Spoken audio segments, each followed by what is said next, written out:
नमस्कार, मैं श्यामगिरी। आप देख रहे हैं टीएफडी इंडिया न्यूज 24। टीएफडी इंडिया न्यूज 24 में आप सभी दर्शकों का स्वागत है। वही हुआ वही जो नहीं होना चाहिए। बड़ी दिलचस्प है। नीतीश कुमार की सुरक्षा बढ़ाए जाने पर अब अलग अलग तरह के बयान आने लगे और सवाल भी हजारों खड़ा होने लगे। सवाल यह है, जिस नीतीश कुमार के सीएम रहते जो सुरक्षा नहीं दी गई, उससे बड़ी सुरक्षा सीएम पद से हटने के बाद क्यों दी जाएगी?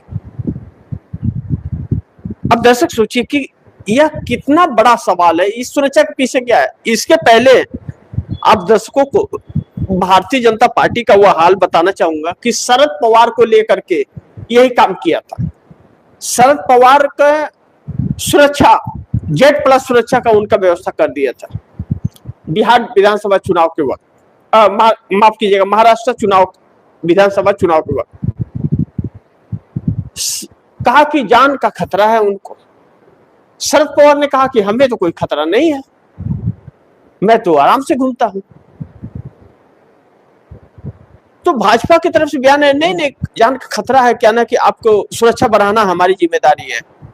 शरद पवार ने सुरक्षा लेने से मना कर दिया। भारतीय जनता पार्टी नाराज हुई। उसके बाद राहुल गांधी की सुरक्षा की बात उठी कि राहुल गांधी की सुरक्षा बढ़ाई जाए। तो भारतीय प्रधानमंत्री को लिखा गया, तो प्रधानमंत्री का जवाब नहीं आया। उस चिट्ठी का जवाब भारतीय जनता पार्टी के दफ्तर से आया कि प्रधानमंत्री जी को इतने बार गालियां दिया है कांग्रेस ने, सुरक्षा नहीं मिलेगा। नीतीश कुमार को क्यों दिया सुरक्षा? मतलब जो विपक्ष का व्यक्ति होगा उसको नहीं देंगे, और जिसकी जांच करानी होगी, जिसके बारे में जानना होगा, उसके पास सुरक्षा पहुंचा देगी। जैसे शरद पवार कि आखिर इंडिया गठबंधन में क्या चल रहा है, वहां जानकारी मिल जाए, कौन मिलने आ रहा, कौन बात कर रहा है, इसके लिए सुरक्षा बढ़ा रहे। अब नीतीश कुमार के सुरक्षा पर सवाल हजार खराब हो गए। दो सवाल खड़े हो गए। पहला कि एमएलसी का जो उन्होंने इस्तीफा दिया, वह इस्तीफा क्या सच है? सिग्नेचर उनका है? क्योंकि वह खुद नहीं गए मिलने के वहां इस्तीफा देने के लिए, इस्तीफा भेज दिए ऐसे सादा कागज पर। उस हस्ताक्षर को गलत बताया जा रहा है, पहली चीज। दूसरा कि जब अगर नीतीश कुमार ने दिया ही नहीं है इस्तीफा, तो उनकी राज्यसभा सदस्यता जो है स्वतः समाप्त हो जाती है। इसका मतलब यानी कि फिर सीएम नीतीश ही रहेंगे। सीएम पद से इस्तीफा देने और शपथ लेने का कोई मतलब ही नहीं होता फिर। तो दोनों ही रूप में नीतीश कुमार महत्वपूर्ण है। अब अगर राज्यसभा सदस्यता उनकी समाप्त हो जा रही है तो सीएम वही रहेंगे, फिर तो सीएम की वैकेंसी ही खाली नहीं है। और अगर इस्तीफा मंजूर हो जा रहा है, वह राज्यसभा सांसद हो गए, तो उनकी सुरक्षा क्यों बढ़ाई गई? फिर यह गृह मंत्रालय ने अचानक क्यों सुरक्षा बढ़ाई है? और बिहार के टॉप मोस्ट आईएएस अफसरों का तबादले क्यों हो रहे हैं? क्यों बाहर से इंपोर्ट किए जा रहे हैं? यह सब कुछ एक षड्यंत्र लगता है। क्यों लगता है कि इसे अब दर्शकों तक पहुंचाना जरूरी है कि जैसा मैंने कहा, नीतीश ने सुना दिया फैसला, पटना से दिल्ली तक हिली भाजपा। नीतीश की सुरक्षा क्यों बढ़ाई गई?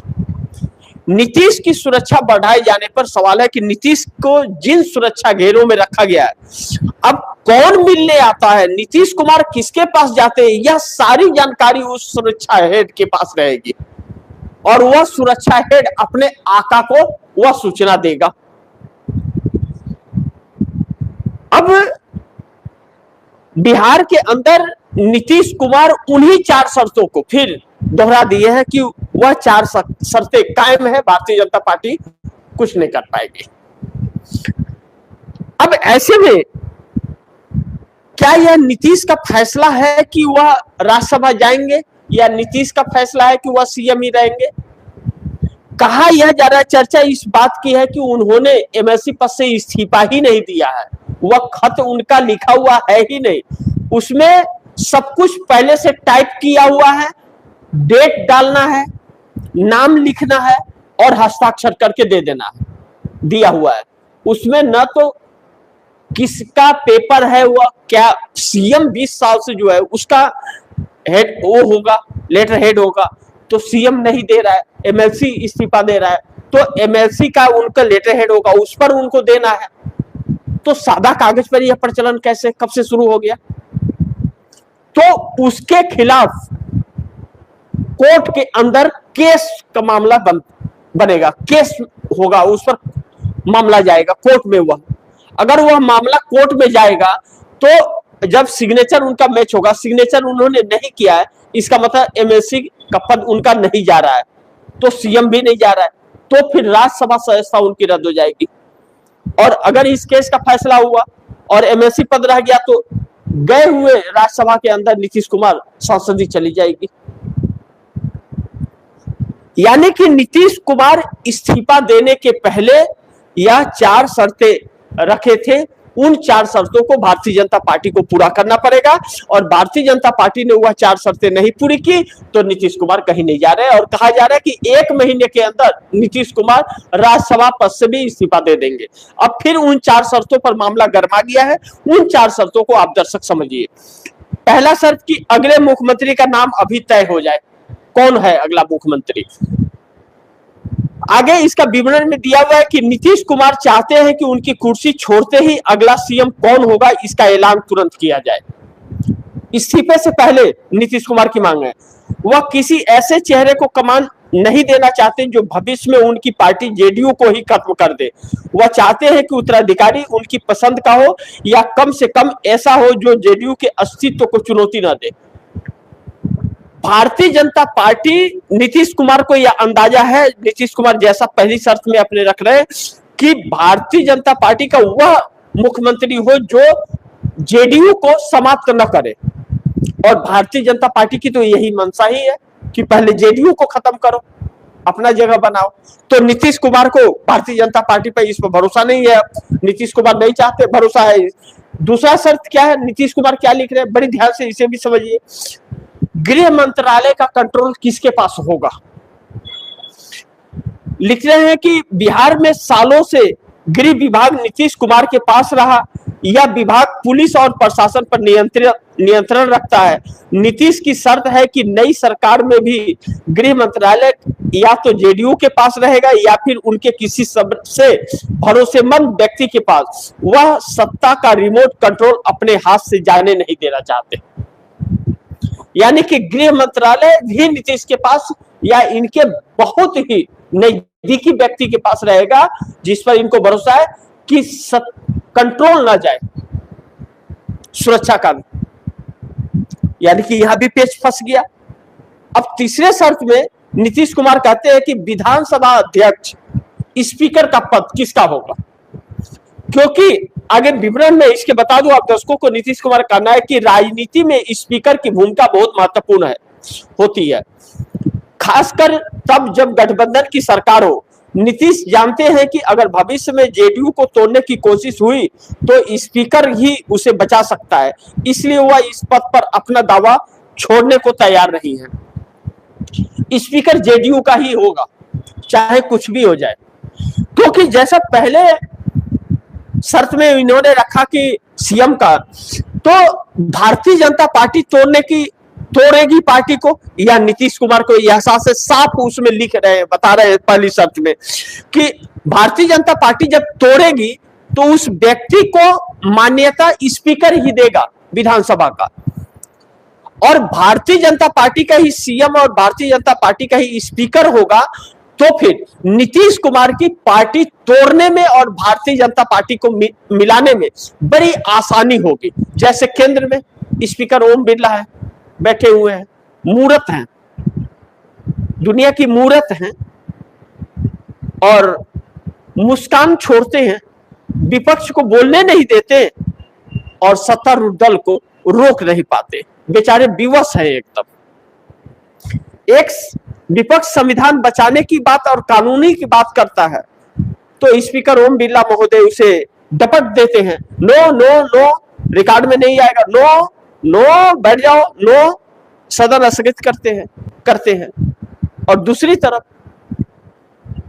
आप जानते ही हैं, तो यह जो परिस्थितियां चल रही हैं, बिहार में यही चीज दोहराया गया तो फिर नीतीश कुमार की पार्टी टूट जाएगी। वैसे ही बार बार पार्टी टूटने की बात होती है, स्लीपर सेल है ही। तो ऐसे में नीतीश कुमार स्पीकर का पोस्ट अपने पास रखेंगे कि कोई यह खेल ही न कर पाए, और यह भी भारतीय जनता पार्टी के लिए घातक है। भारतीय जनता पार्टी जानती है कि स्पीकर हमारा नहीं रहा तो हमारी पार्टी टूट जाएगी। अब पेच बहुत बुरी तरह से वहां फंस गया है। अब ऐसे में नीतीश भी लिख रहा है कि राजनीति में स्पीकर की भूमिका बहुत महत्वपूर्ण होती है, खासकर तब जब गठबंधन की सरकार हो।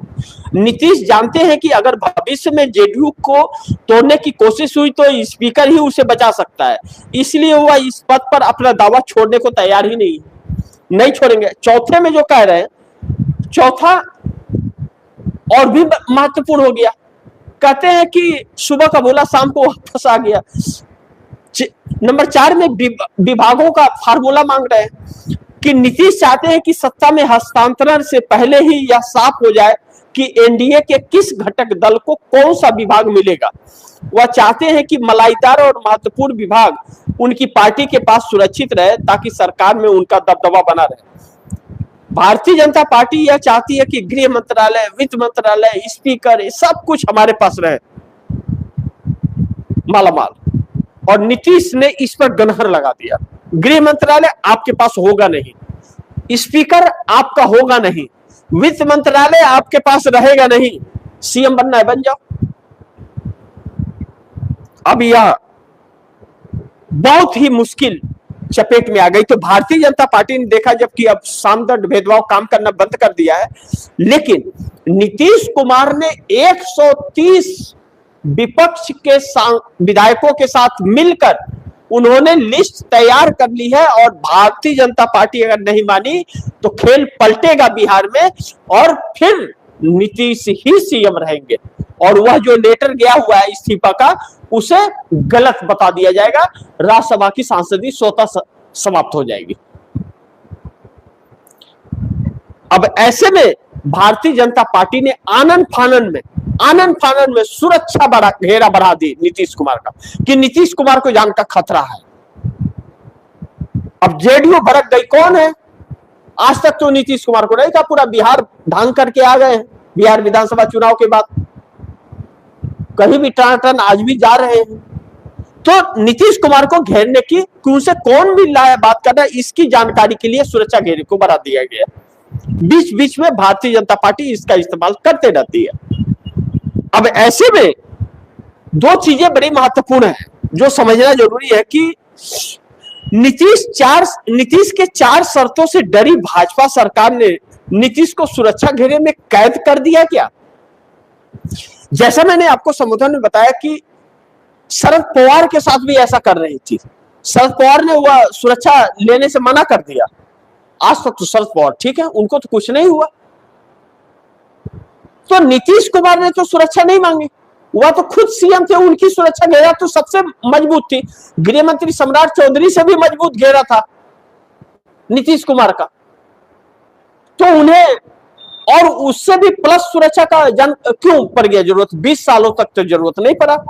यह इसलिए की जरूरत पड़ा है कि अब भारतीय जनता पार्टी के हाथ से बिहार निकल रहा है, और बिहार निकले का मतलब है कि बहुत बड़ा खरबंडल एनडीए गठबंधन के अंदर है और केंद्र की सरकार बुरी तरह से हिली है। इसलिए नीतीश कुमार को सुरक्षा घेरों में रखा गया कि भारतीय जनता पार्टी को यह जानकारी हो कि नीतीश कुमार किससे बात कर रहे हैं, नीतीश कुमार किससे मिल रहे हैं और नीतीश कुमार से कौन मिल रहा है। इन सब चीजों की पूरी जानकारी सुरक्षा का अधिकारियों का जो हेड होगा उसके पास होगा। वह अपने हेड को देगा और वह हेड मोदी और शाह जैसे आका को देगा। इसके लिए सुरक्षा घेराई गई है। इस बात को समझ गई है अब जेडीयू। अब आगे जेडीयू क्या फैसला लेगी वह उसकी बात है। अब नंबर 2 पॉइंट्स पर, नंबर 2 पर नीतीश के बिहार से दिल्ली तक मोदी सरकार पर भारी पड़े नीतीश। अब नीतीश ने जिस तरह से शर्तें रखी हैं और घेरा बढ़ाया गया, सवाल खड़े होने लगे हैं। अब तो उस लेटर को भी सुप्रीम कोर्ट में न्यायपालिका के अंदर चुनौती देने की बात होने लगी है। तो भारतीय जनता पार्टी अब सदमे में आ गई है कि अब अगर वह चोरी पकड़ी गई, अब समझ लीजिए अगर यह समझ आ गया कि ललन सिंह ने भेजा या संजय झा ने भेजा, संजय झा कार्यकारी अध्यक्ष है,